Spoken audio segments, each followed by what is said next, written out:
All right. Hello, everyone. Welcome and thank you for attending our first session of Heartbeats online series. My name is Nikki, and together with Audrey and Noya, we'll be your hosts for today. This Heartbeats online series aims to create a collaborative environment for our guests and audience to share community initiatives, experiences, and challenges. So our topic for today will be on skill-based volunteerism as well as community impact. Should you have any questions, feel free to leave them at the chat bar below. Right. So meanwhile, let us introduce ourselves. So I'm currently doing my undergraduate studies in the National University of Singapore. And one interesting thing about my curriculum involves community-based research. And currently I'm doing one on building dementia-friendly communities in Singapore together with the Alzheimer's Disease Association. So it's been a very insightful experience, but I'll leave that for another day. Right. So how about yourself, Audrey? All right, thanks Nikki for the self-intro. So hi everyone, I'm Audrey, currently in the organizing committee for Volunteer SG as well. So I'm currently working in the healthcare consulting industry, but other than that, I'm super excited to be here to hear about what our speaker Skye has to offer to the crowd over here. But before we begin, maybe let's just hear from Nikki first on a brief introduction on Volunteer SG and what we aim to achieve and serve in a community. Right, so Volunteer SG has started from a very humble Telegram channel for a senior engagement program. And after, it was supposed to be for the volunteers to kind of know each other before the program. But after the program ended, actually some volunteers wanted to share their opportunities with the others because they kind of form bonds through the program. So we decided to post all the other events on, and soon it started to grow into a community of youth who were interested in engaging the community to post their own events. So they volunteered for each other's program and it started to grow. And currently, I believe that some of you are in our channel. We'll share it later, but it has grown to over 2,700 users in the channel. So all very eager youth who come with passionate for their own causes and all. So these are some aims that our channel seeks to achieve. So we create a space for social conversations like these, and we promote volunteerism through different events or collaborations. And ultimately, we hope that every youth is empowered to contribute to a certain cause and to contribute to change within society. So Audrey, you want to share more about who's our speaker for today? Yep. So today we have our very first speaker today, who is called Skye. So Skye over here is a trained psychologist practicing in business. She's actually involved in various social initiatives. So from running charity drives, consciously making meaningful actions to save and preserve the environment, and also raising funds to benefit the underprivileged. But of course, I shall not elaborate too much about her because I'm sure Skye will be in a better position to speak about herself. So Skye, would you like to give a brief introduction of yourself and also how you got interested in running all these social initiatives? Thank you. Thank you everyone for this opportunity to share. So I was brought up as a very typical Singaporean. I am, unlike all of you here, young hearts, brave hearts. I started very late, meaning I spent most of my 20s living the city life, seeking retail therapy, going to clubs. My vacations was going to beaches and cities. I lived in the US for a long time. So, and I was just brought up as a typical overprotected Singaporean until I went on a trip to the Grand Canyon in the US, and it opened my eyes to the outdoors.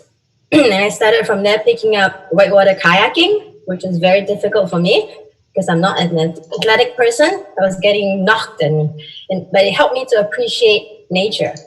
And seeing signs of, in the US, you always have signs that says leave no trace.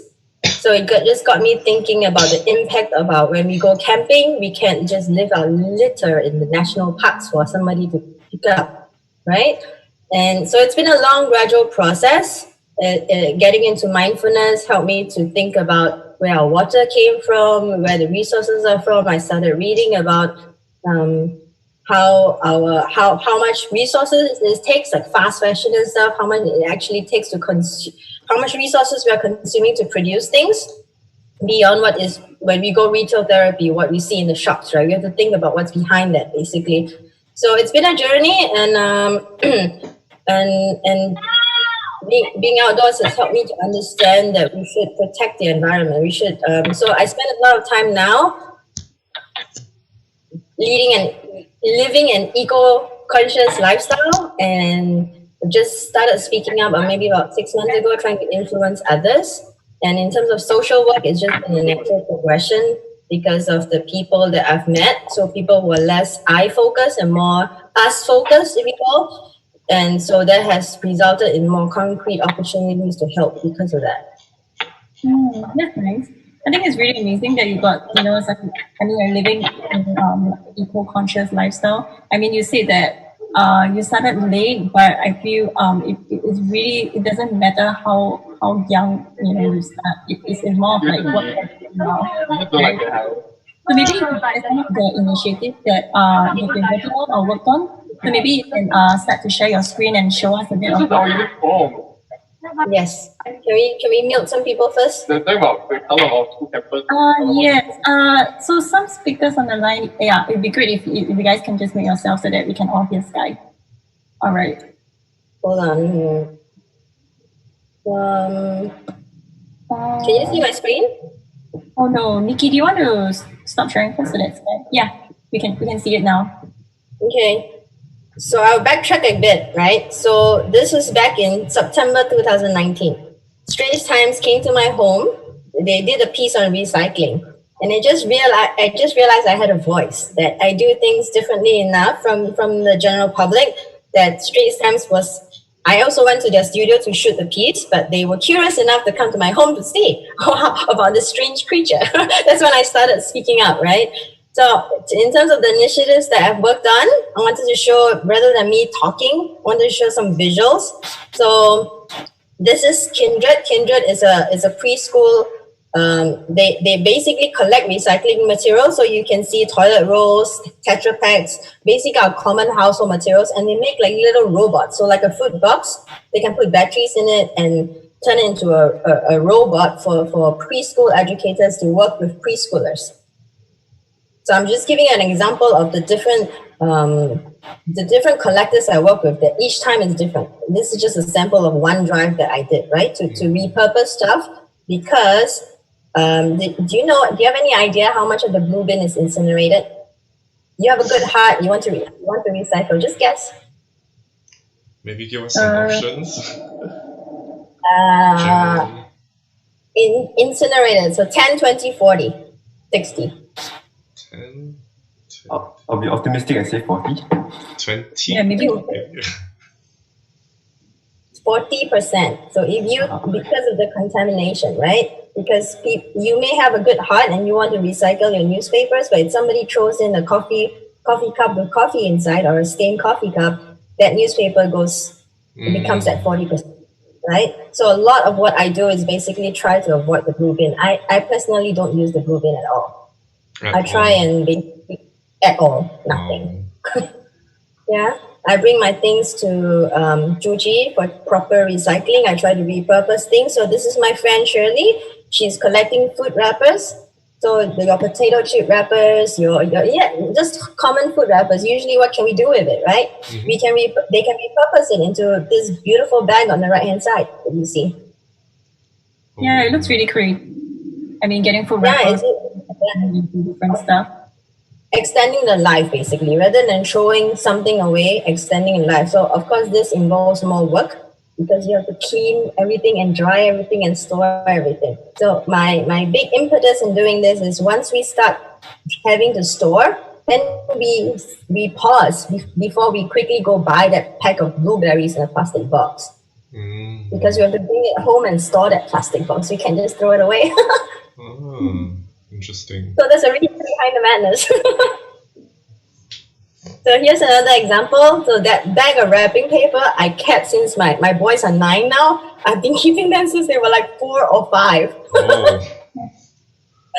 But this lady here, she makes wrapping. She takes the time to use wrapping paper to make gift cards. Oh. So I was happily able to give her my stash of wrapping paper that I've been storing for years. That's cool. And mind you, I don't live in a big house, yeah, so I'm looking for like places to stash stuff. A lot of reusing. So these 8 cartons I rescued from the hawker center. Whenever I go hawker center, I see 8 cartons. I just take them home. So over time, I amass this many. So basically, how do I find these groups? Not by magic. There's a Facebook group called Art Don't Throw that I absolutely love. So the collectors / artists are usually on there posting if they need 8 cartons to make something they want to make. Then they'll go and collect. So the reason I do what I do is because instead of going to 10 homes to collect 2 or 3 8 cartons each, I ask my friends, hey, I have this drive on this date collecting 8 cartons. If you have any, drop them off to me. So the collector only comes to me and saves time running around with 10 different places. So all these photos that you see are one drive. One day I collected all this stuff. Wow. That's a lot. Yeah, it's just one day. It's not over time. It's one day. So I call for multiple things at the same time. And some of my friends, hello friends who are in this, some of my friends have joined me here. I'm so appreciative of these friends. They understand what I'm trying to do. So person A might have 8 cartons. Person B might have toilet rolls. Person C might have toilet rolls and milk cartons, whatever. So I'm calling a multitude of stuff so you can just bring in 2 or 3. You're not making one trip for one thing, basically. Yeah, save them time, save the collector's time. I'm just busy for one day. That's it. That's nice. That's good. It's different. So these are my containers that I've saved for years and years and years and didn't know what to do with them because if we didn't know, plastic doesn't really get recycled. So it's not like I throw away plastic. I'm recycling. No, it doesn't get recycled. No, there's no value in it. So I saved these plastic bottles. And some collector this is at the start of COVID, so he was giving out sanitizers. It's perfect. Now this beautiful lady is getting married and she came to collect. You see all the glass jars in the back of the car? So they're not all mine. They're collected through my friends. My friends drop off the glass jars and she's using them to make the beautiful vases for her wedding. Oh, wow. Nice. And so usually these collectors are also eco-conscious, right? So after the event, she's not going to dispose of the glass jar. She will also, I trust them to properly rehome it. Either rehome or properly recycle. Yeah? So let's see. And then this gentleman is just starting to make eco enzymes. So we drink fresh OJ every day. So you see that bag of orange pills at the bottom. That's from my family consumption. That's about 1 week right there. Yeah, I get that much. And I gave him a lot of containers and stuff. So part of my saving is I save containers. So passing it to him so that he can start making eco enzymes. Cool.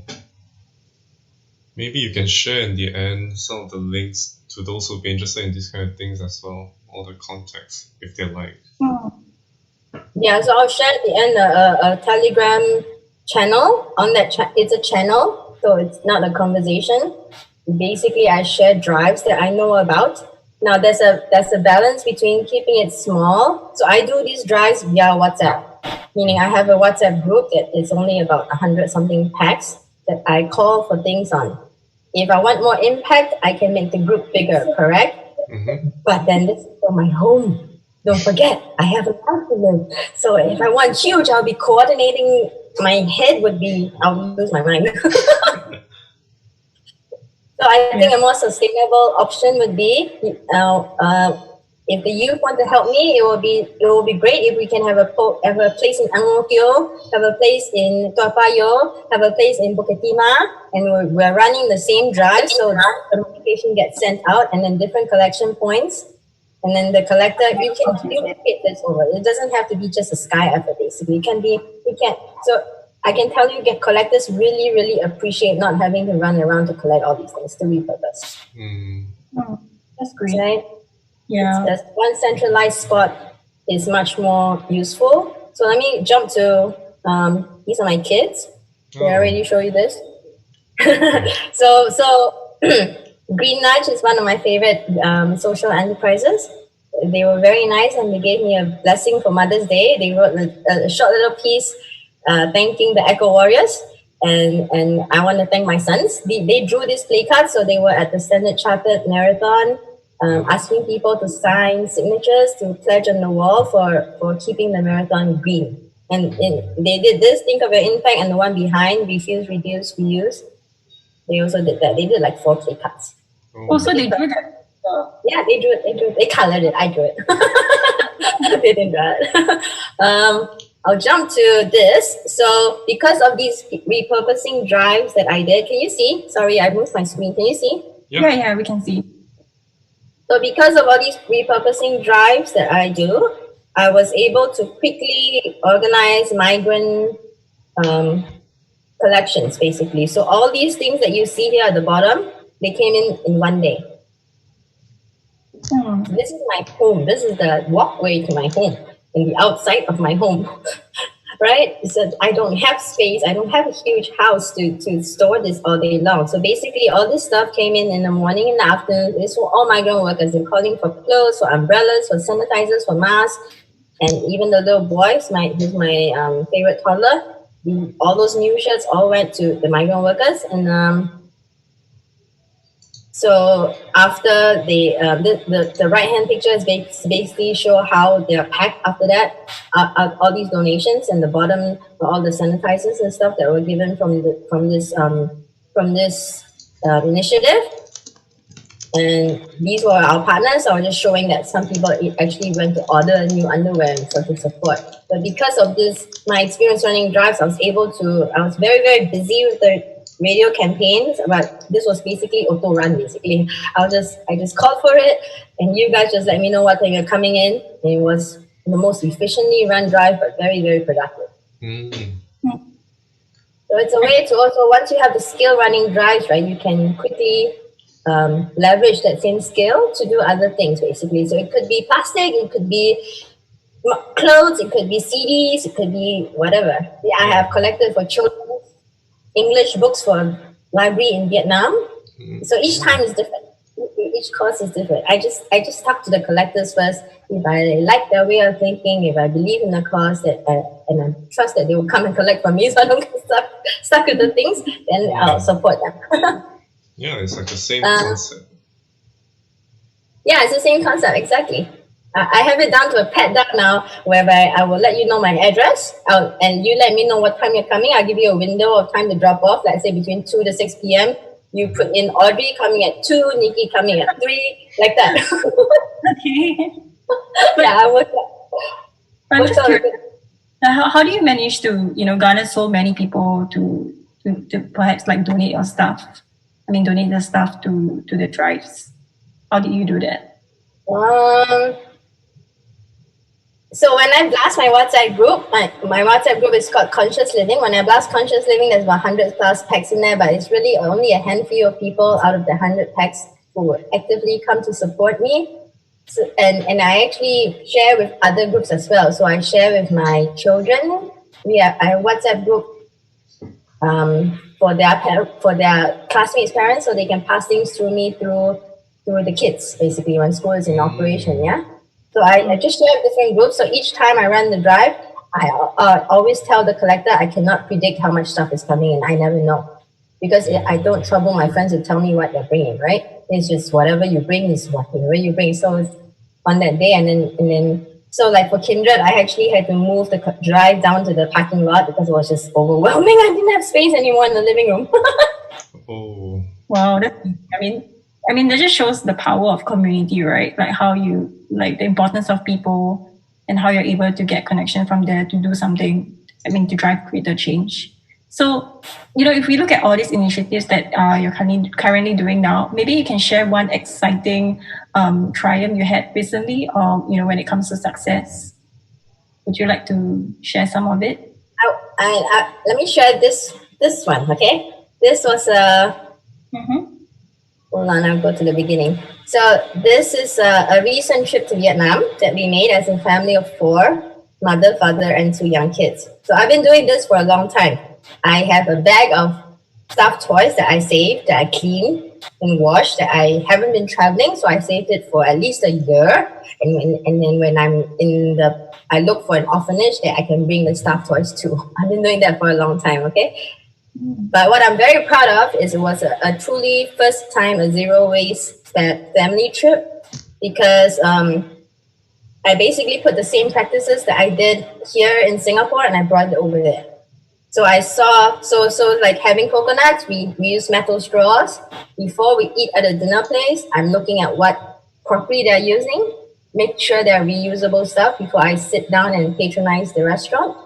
If they are using any kind of plastic or disposable stuff, I don't patronize the restaurant. I walk to the next one, right? And so like this vendor, I looked at the cups because there's language barrier, right? So I can't speak Vietnamese. But I looked at the cups, I knew that they were all plastic cups. They were all disposable cups. Even though the menu was like glass, I looked at the inventory, I knew it was going to be disposable. So I just walked away and I found a vendor right next to it using glass. Just a stone's throw away, right? Small steps. Yeah, just small steps. So I saw on Journey to Zero Waste Life, which is a very big Facebook group in Singapore to support the zero waste lifestyle, that somebody had I was inspired by somebody else to pack my reusable containers, basically. I had never done that before. So before I packed any clothes, I packed my containers just to make sure I will not forget. And they came in very handy because, as you can see here, a street vendor, these are collapsible silicone containers, so super light. I put them in my kid's bag. And I was on the street we could have, when we had a car trip, Vietnamese food, I can have my containers. And we bought 0 bottles of water there the whole time. Because if you start bringing your own bottles, you realize that even though we were traveling in the boondocks, we were not traveling in like Ho Chi Minh City, we were out in nature, in the rural countryside. The hotels, if you will call them, had big jugs of water. You don't have to buy plastic bottles. Oh, but if you don't bring your bottles, you don't notice them because you're busy buying plastic bottles. That's true. I'm guilty of that. I mean, yeah. Yeah, so it's very doable. And this was, I was just at on a road trip.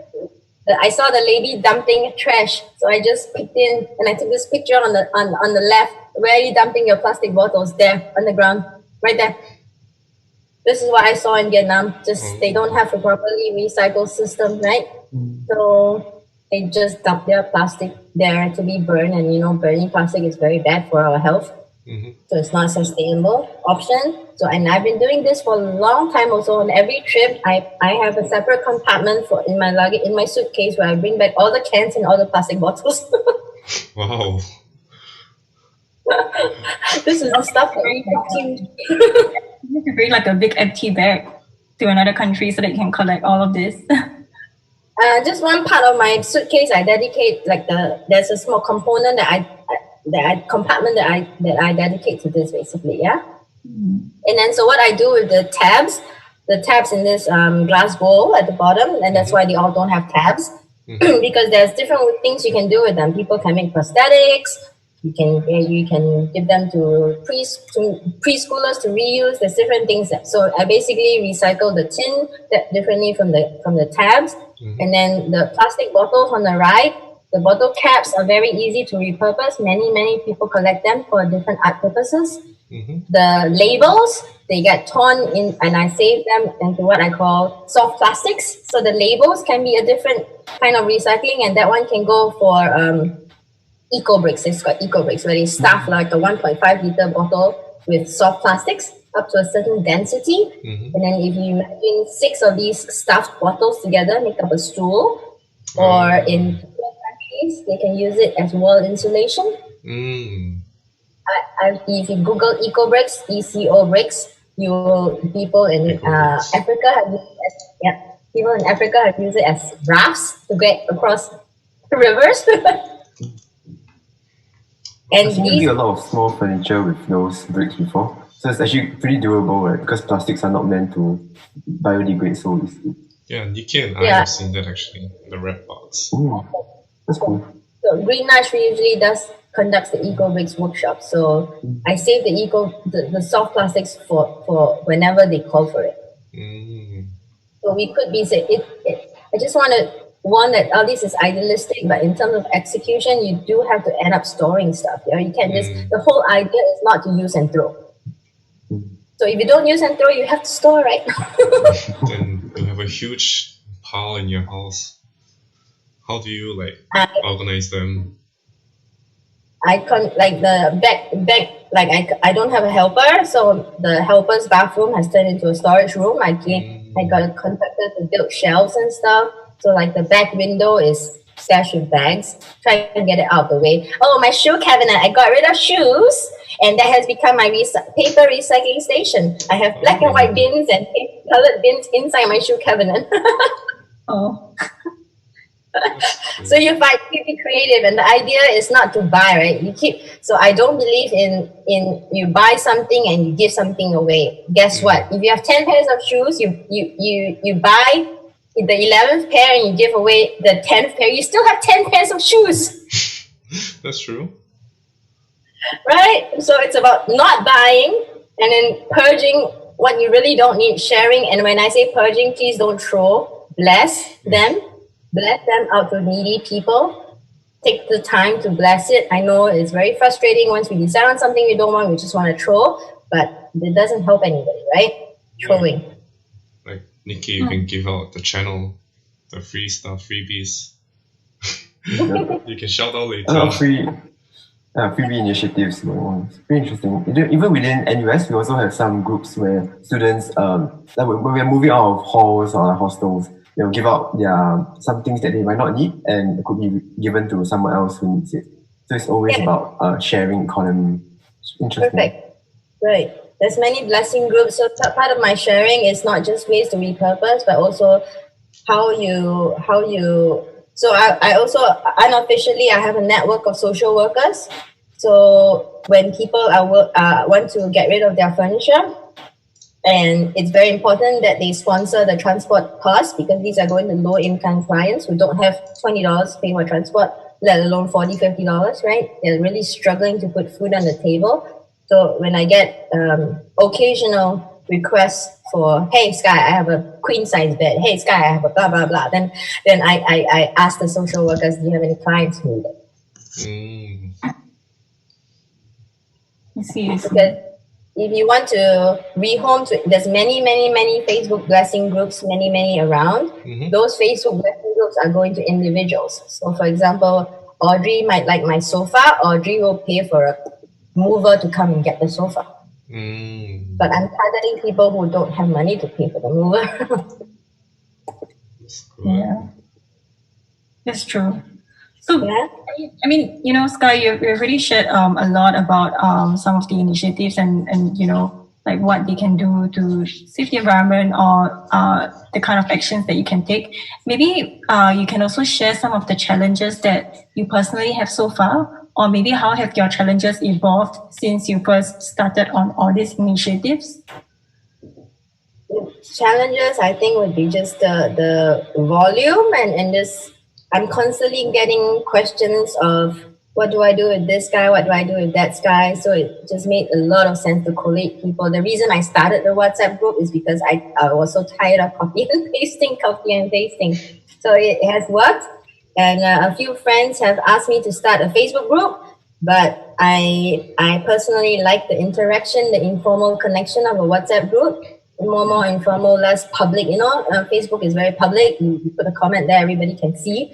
And so I prefer to stay in WhatsApp group. And then at the first day of Started Breaker, that's when Circuit Breaker, that's when I realized, okay, we need a Facebook group to centralize this information, to make sure it's valid, it's solid. And that's when I started Viral Kindness. So now I have both. And I'll probably pivot. Viral Kindness was set up to support the local community through COVID times.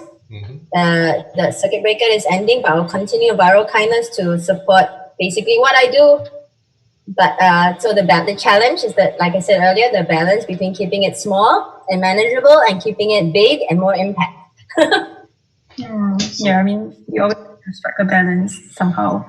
So in that balance, if the youth wants to do beyond their normal reduce and reusing, they want to expand the network like you, like how do you think you can give advice or help them in creating their own network just like you? So maybe they can join me and see how I do things, because I don't know of anyone else running drives like I do. there might be some people out there, but maybe they can just observe. That's how I was able to set up the Viral Kindness Facebook group. I observed how other people ran groups. I observed how admins the kind of the boundaries that they set and stuff. So I was able to quickly jump in and become an admin myself. So I think observation is key, learning from people who've done it before, learning and making some mistakes along the way, but just keep learning and keep going, right? So I would say if anybody is really keen to start this, just get in touch with me on Facebook, and then start small. Don't do it. I started this. It's been like 6 months, right? So I didn't start with like 10 things on my drive, right? I started maybe like 2 or 3. Then over time, as I got my system down, I could expand it more. Yes. So anyone who's interested can just find you, I guess. Yeah. Oh, there's a comment from the audience. I got a message. So one of the member of the audience asked, like, so how do they? Because I think this mentioned that she has a lot of clothes. He or she has a lot of clothes, and like, especially those like from the previous schools. So what can be done to repurpose or reuse them, put them to better use? School uniforms, maybe you can go to poor countries. There's also so at the end, I think we're going to show my Telegram channel. That's when you can look through the channel, because there's a if you have blue color fabric or buttons, there's actually an initiative right now to support COVID victims, to kind of making a quilt, right? So these are all very time bound or lasting charity donations. The thing that is challenging for me is that individuals, if I get a lot of individuals questions like this, my time is zapped basically, right? My time and attention are zapped. I can't constantly be asking individual questions. So I put what I know on the Telegram channel, and I curate it so that it's current. I take off old stuff, and then if you don't see anything on there, you can ask me, or if you don't see anything on there, like right now it's circuit breaker time, there's no art collection going on, right? Yeah. So don't ask me what to do with your food wrappers. Hold on to it. Don't ask me what to do with your soft plastics. Hold on to it. When I know of opportunities, I will share. Basically, if I don't share, it's because nobody's collecting. I like to call myself digital karang-guni. Yeah, I'm just a digital karang-guni to connect the people who are collecting with the people who are able to store and clean and repurpose. Yeah. Skye, I mean, I do know you said that you would encourage youth to sort of follow you. I mean to learn from you. But if you could actually give some practical advice, what do you think are some of the maybe key steps for youth who are passionate about maybe starting a cause or volunteering? How do you think they can get doing certain things in order to make a change in a society? They observe how other people have done it, learn from other people, learn from what successful people have done, connect with, try and not do this alone, so connect with like-minded people, talk to people, get advice from people.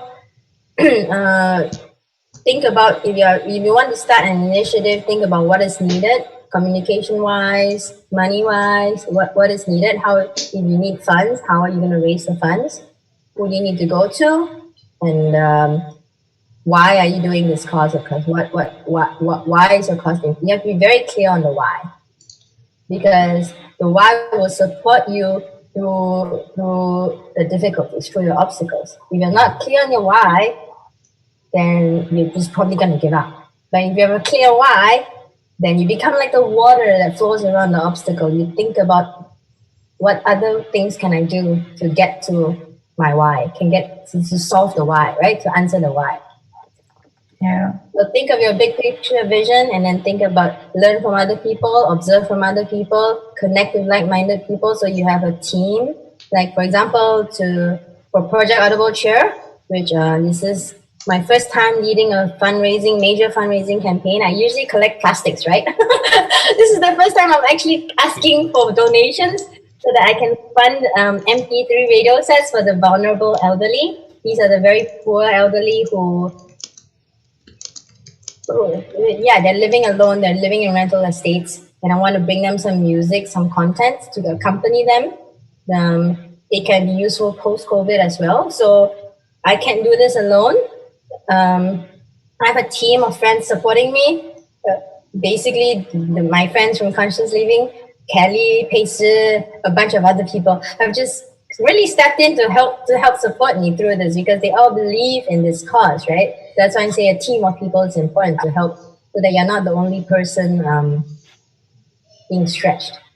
And also very important, have to take care of yourself. Yeah, self-care is important. Definitely. So I know we've already asked you like a few questions already. Maybe Nikki can get the ball rolling on Q&A because when we actually started posting this session, we got a lot of questions from the users who decided to join this panel session. So maybe Nikki, you can ask some of the questions to Skye. Okay, sure.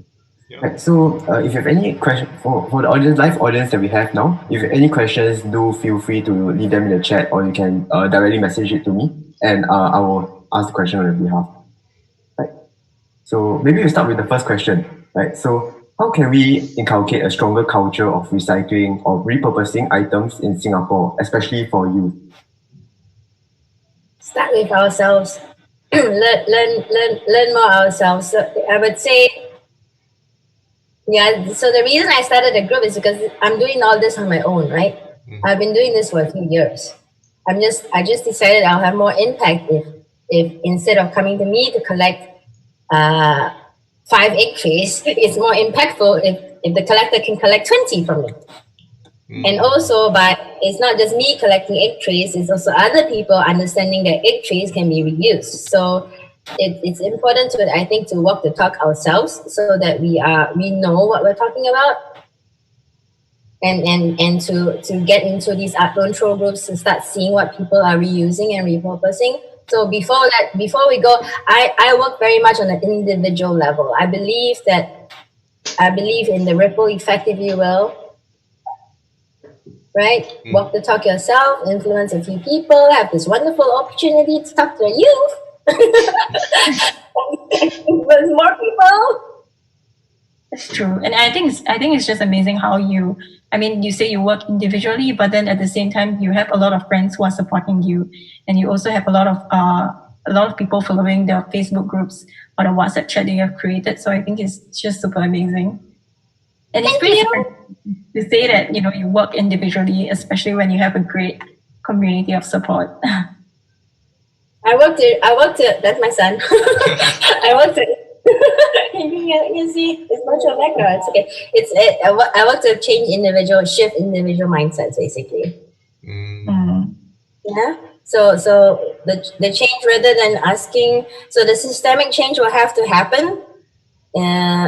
If we're not inventing some barge that cleans up the plastic of all the oceans, at least let's not wait till. So I live by the motto: be part of the problem or be part of the solution. Right? Don't wait for somebody to invent a solution. What can we do to solve the problem? There's another question from the audience. Right. So how can we encourage schools to hold year-end distributions or of school uniforms or textbooks? And how can I think? Schools are so difficult. I think we have to work at the ministry level. Because if not, the individual schools, they don't have a mandate, they won't do it. It took me more than a year to get my kids' primary school to stop handing out 330 ml plastic bottles freely at every single volunteer event. So I was looking at 3 cases per event. It's like, I didn't even ask for the water bottle. I can BYO. Why are you giving me plastic bottles? And the school was not willing to listen to me. I had to work through the exco of the parent committee to have a voice. And that change actually happened, but not because of me directly, because of my indirect push. Yeah. So schools, I think, needs to be mandated at the ministry level. If not, they won't like. To build on the previous questions, why do you think like people who don't recycle, like what makes them not want to recycle? What do you think is the biggest change that would drive them to become like you? I think they're not thinking about the impact of their actions. The impact. Right? Men are really not. I'm very disappointed because I see youth in Singapore. I was sitting outside an MRT station once and I saw a youth finish a can and the green bin and the blue bin are right next to each other and she threw it in the green bin. And I was like, oh, right? Lack of awareness of understanding that our individual's actions count, because if I forget this time, it's okay. But if I have the heart to remember next time, then over time, it will change. But if you don't have the heart to remember to put that recyclable can in the recycle bin, then change is never going to come. Yeah, I think most youth wouldn't really feel the impact of one can, each can, the difference. And there'll be a need to raise more awareness. Yes, we need to raise more awareness because cans, right? We're talking about cans. It takes so much energy and resource to make that can initially. But once you get in the recycle system, it is so easy to recycle. And that's why I buy drinks in cans. I don't buy drinks. Oh, by the way, the Vietnam pictures, the plastic bottles are not mine. They're off the street. I picked them up off the street, just to clarify. I only buy drinks in cans. They're very easy to recycle. They're not like plastic, right? They're actually very easy to recycle. So all this awareness, unless you go out and dig the information yourself, it's not out there. It's not easily out there. It's not. So if the youth want to help, maybe to share these messages like, hey, it's important what you do. It's important the choice that you make because it will have an impact on. Is it going to change the world? No, but it will have an impact. Yes, because then your friends see what you do. Then your friends copy you and they could put the can in the blue bin rather than the green bin. The ripple effect. Yes. Yeah. Okay, so we have another question from the panel. So one youth actually said, what do you do when you collect huge amounts of contaminated recyclables that cannot be recycled further? And how do you go about educating individuals who are recycling wrongly or find it cumbersome to recycle? Okay, so I bring all my recyclables and I've influenced my conscious living group to also bring the recyclables to Tzuchi, TZUCHI. Tzuchi is a Buddhist non-profit that basically they run at 40 locations throughout Singapore once a month. They run recycling drives where there's tons of volunteers there to sort through the recyclables, proper recycling. So like my family, my boys, they help me to remove the plastic windows from envelopes. Just today you're doing it because that's plastic, right? Envelopes, the rest of it is paper. And then we cut out those plastic spouts from Tetra Packs. So Tetra Packs is like paper recycling and then the plastic spout is again plastic, right? So where did I learn this stuff? From Tzuchi. So when I bring my stuff down, I see the volunteers doing it. And I was like, oh, that's best practice. I should do that as well. So to learn proper recycling stuff, I would suggest going to Tzuchi, bringing your stuff there. And like I said earlier, because you start saving your recyclables, you realize that I have to cut down. When I first started going to Tzuchi, my entire trunk was full, my entire backseat was full, my kids were sitting on top of the recyclables, and I was like, I call myself green. Now that's not very green. So now my recyclables are about one car seat for 1 month.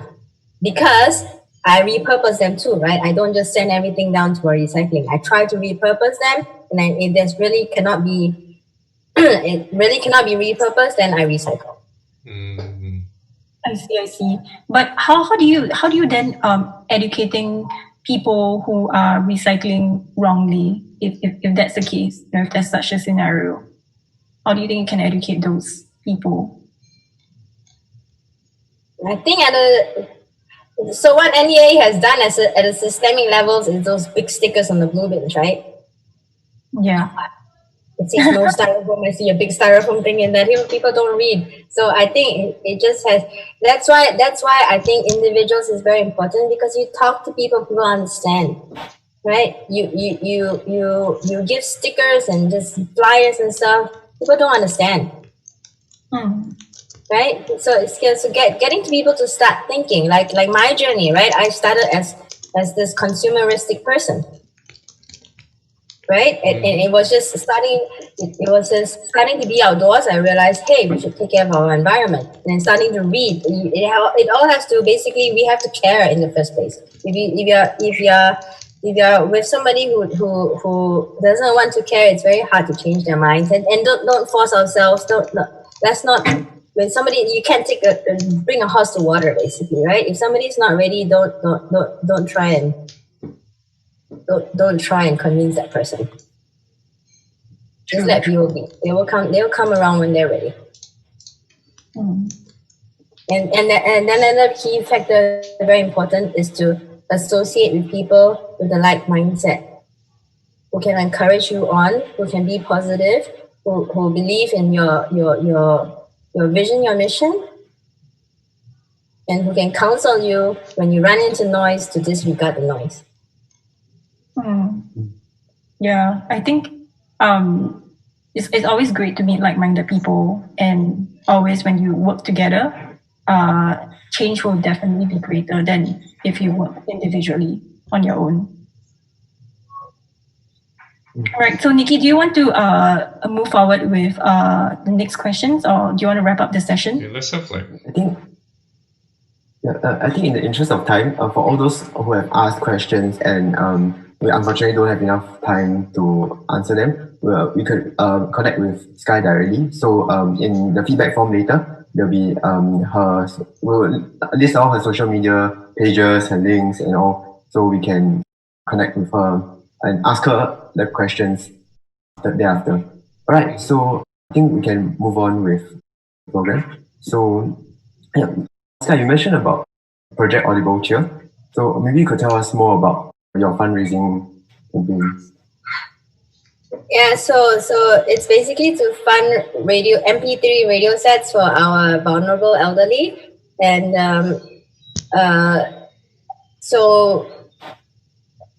we've ordered 100 sets. We've distributed 100 sets, and the elderly, they missed this radio program called Ready Fusion, which is kind of before the use time, but it's basically oldies and drama and news content. So this campaign, we actually partner with another group called Three Pumpkins. They're a non-profit group. So we provide the hardware and they provide the software, right? So meaning that we have oldies, Hokkien, Teochew, Cantonese, Mandarin, Malay, Tamil, English as well, and also news, drama content in the various dialects and in addition your normal FM radio, right?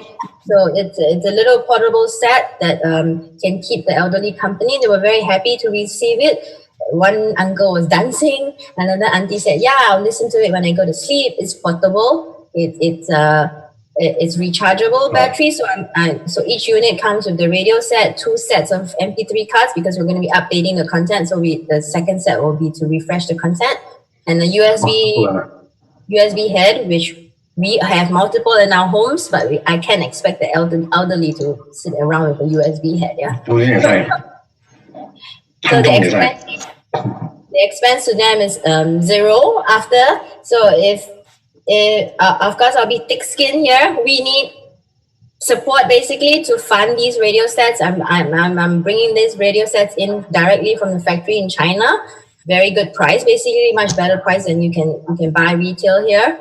I've done my legwork. If you trust me to really source a solid unit, I believe in sustainability. So of course I'm not going to source a unit that breaks easily. And so the more funds we bring in, the more radio sets I can bring in. And there is a minimum order because they're coming in by sea. So right now, actually, the campaign, because I've disturbed my friends enough. So what I need all of you here is to please share with your friends about this project. It's not food, but it's food for the soul. All right. It brings them happiness. It brings them mental, psychological support. So please support this campaign, if you will. It's meant to continue as long as there are beneficiaries who can benefit. As long as the funds are coming in, I will continue. I will continue this campaign. Yeah, I think it's really amazing for what Skye is currently doing now for this project Audible Cheer. And I think especially in this period where the circuit breaker is happening, a lot of the elderly are also facing a increasing risk of social isolation. So if you're willing to help, honestly, a small amount from each and every one of you will make a huge difference, especially to the elderly as well. Yeah. Yes, thank you. Yes, it will make a huge difference to them. These are people like my mom. My mom has a smartphone, but she uses it like a basic phone. She can't. The elderly, we cannot expect them. I was so shocked to see on Facebook, somebody actually said, "Why can't the elderly just use Facebook and YouTube and stay home?" It's like, really? We can't expect them to. So this by this radio set, this hardware, Three Pumpkins programs is on YouTube and Facebook, but we can convert their programs to MP3 and just store it inside the radio set. So they have access to old songs basically. Number 100 is Fei Yuting, and next month is number 100 is still Fei Yuting. They can listen to the same songs, and it brings comfort to the elderly to have familiarity, right? It's comforting to the elderly. I have elderly parents, so I kind of appreciate music, so this campaign makes sense to me. So the reason we have two links, just one last thing, is because Give.Asia does have Stripe fees, whether you use a debit card or credit card. So if you prefer a platform, then use Give.Asia. But if my friend Kelly is helping him with the PayNow collections, so PayNow will be 100% to the beneficiaries. And that's why we have two ways of donations.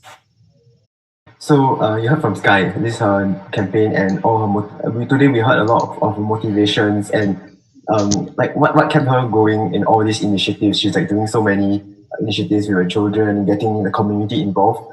So there's a lot of community sharing, collaboration that goes on behind social initiatives.